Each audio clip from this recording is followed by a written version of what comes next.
Hello friends and welcome back to my channel. My name is Katelyn from Florals.com and today I'm sharing my October 2020 favorites with you.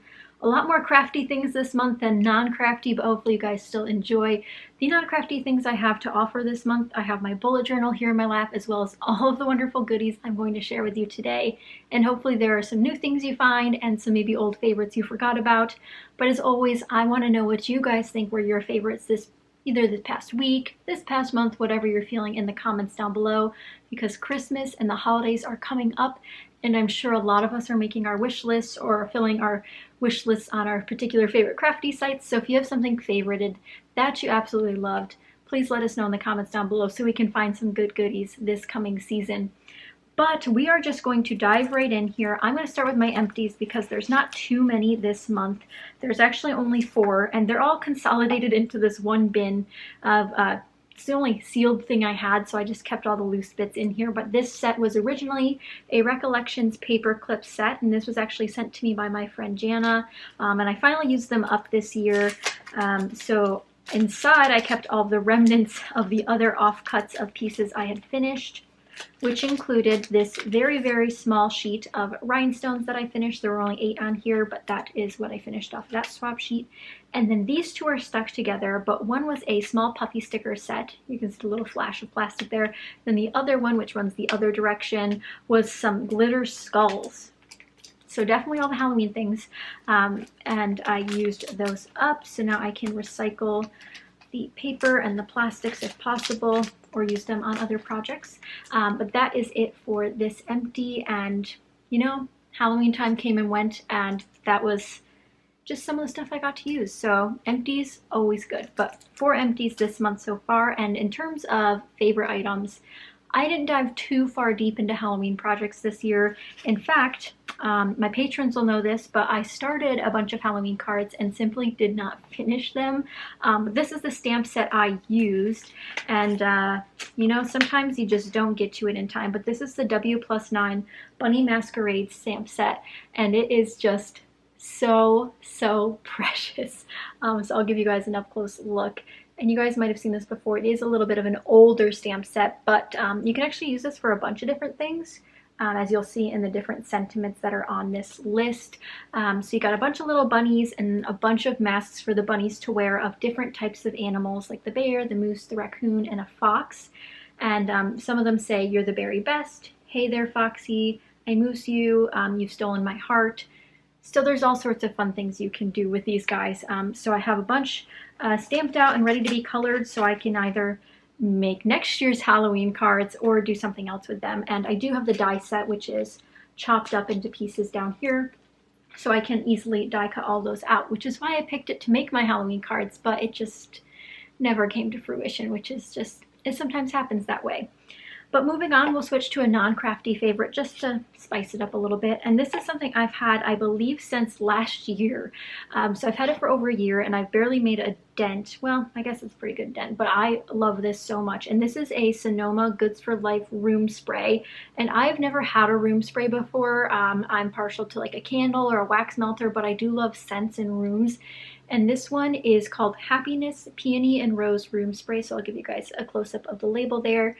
And I bought this at Kohl's. Now I do believe this is a Kohl's brand, so it probably is only available there. I'm not sure they carry this one anymore, but like always, I'll have all the products linked down below that I can still find in case you guys are interested in purchasing them. But like I said, Peony and Rose.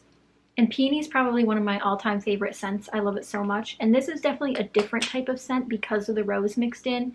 Very floral. I know a lot of people don't love florals, so if you're not a floral lover, this one probably isn't for you, but they do have other scents. I believe there's also like a vanilla-based scent and some sort of fresh linen scent, if I'm not mistaken. But again, I've had this, I was trying to look for a year on it, but I've had this probably for a year, and it does have essential oils in it, so you do need to be careful with where you spray it because, you know, oils can stain certain products as well as be dangerous for pets.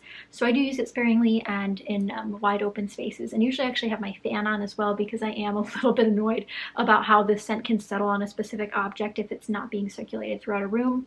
but I adore the scent, so it doesn't really matter either way.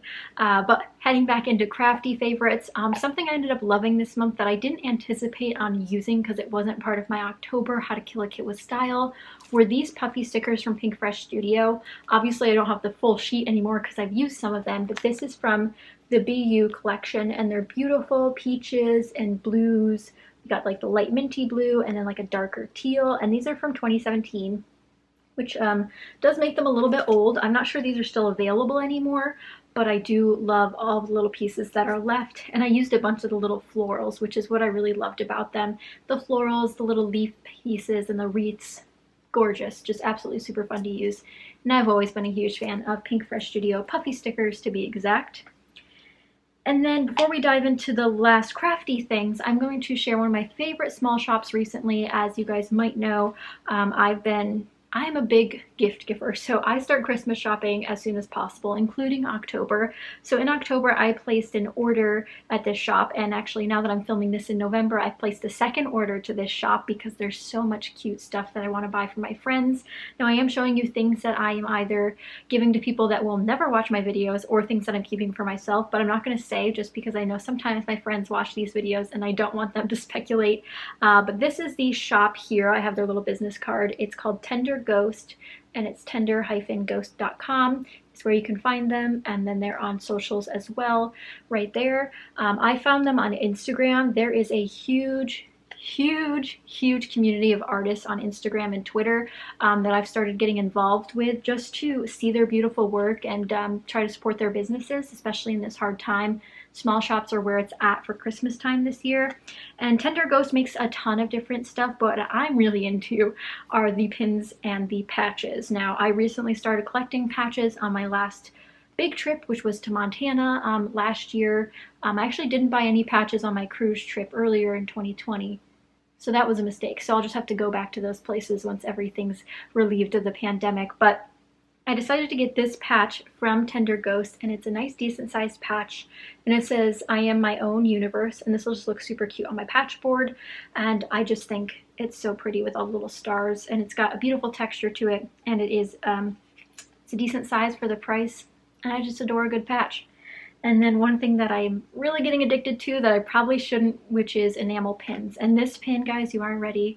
I know a lot of crafters also collect enamel pins, so be ready to want to buy a bunch more, because this one says I'll get through this, and it is a beautiful desert landscape, and it's got copper. Oh wow, that reflection though. Yeah, so you can see all those cacti and the mountains and the sun. It is so pretty, and this is something I might end up keeping for myself instead of gifting to a friend like I should. But Tender Ghost also has a lot of other products, so I'll have their shop linked down below in case you guys haven't checked them out. And my patrons know, since my patron videos aren't public, I'm able to share my entire hauls with them from all the small shops I've been shopping at. And if you guys are interested, I do plan on filming basically a small shops list video where I share with you guys my favorite crafty small shops, and then over on Patreon I'm going to do all of my favorite small shops that I've ever purchased from in any category, because I have lists of wonderful places that you guys can support this holiday season. But if you guys are interested in learning more, let me know in the comments down below if you're interested in either of those. I think the Crafty small shop one is a no-brainer for us in the crafty community, but hopefully you can find some new favorites in that video, or at least find somewhere else to either buy a gift card from or just try one of their holiday sales, as the holidays are right around the corner. But that's it for my non-crafty favorites this month.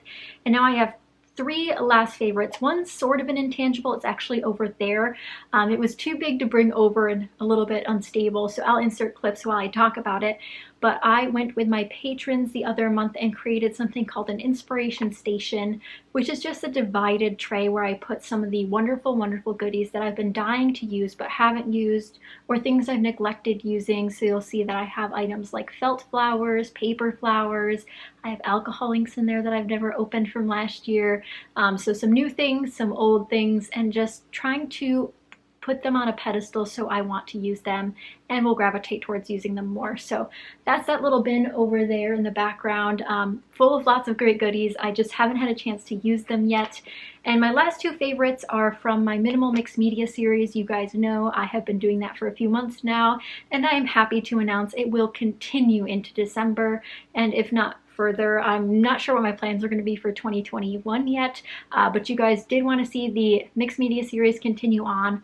Just simple, easy ways to use mixed media on your layouts that aren't overwhelming, that aren't super involved. There's always going to be drying time, but sometimes we can make it a little bit easier on ourselves by just committing to one thing instead of several things on a layout. So 2 items that I used a lot, or at least once in November that I thought were, October, that were really fun were, one, my white Dylusions paint. I did paint circles on one of my layouts and it's definitely going to come back.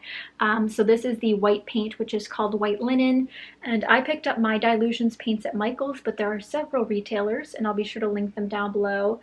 So I own almost all of the colors from the original line of Dylusions paints. I will say not all of the colors suit my natural fancy or my natural scrapbooking color scheme. So I am looking to do sort of a paint mixing video at some point to see how well they paint mix together.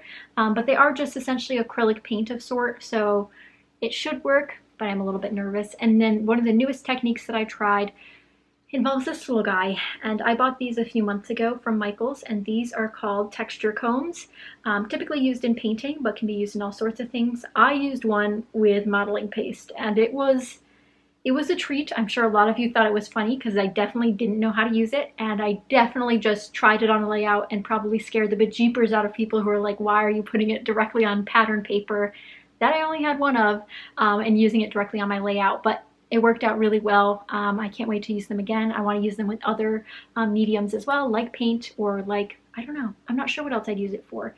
Modeling paste was number 1, which is one of the materials I'm most comfortable using. It's just what I end up using the most, and I really liked how it turned out, and hopefully you guys did too. I'll be sure to have the minimal mixed media playlist link down below so you guys can check it out. But according to my bullet journal, that is it for this month.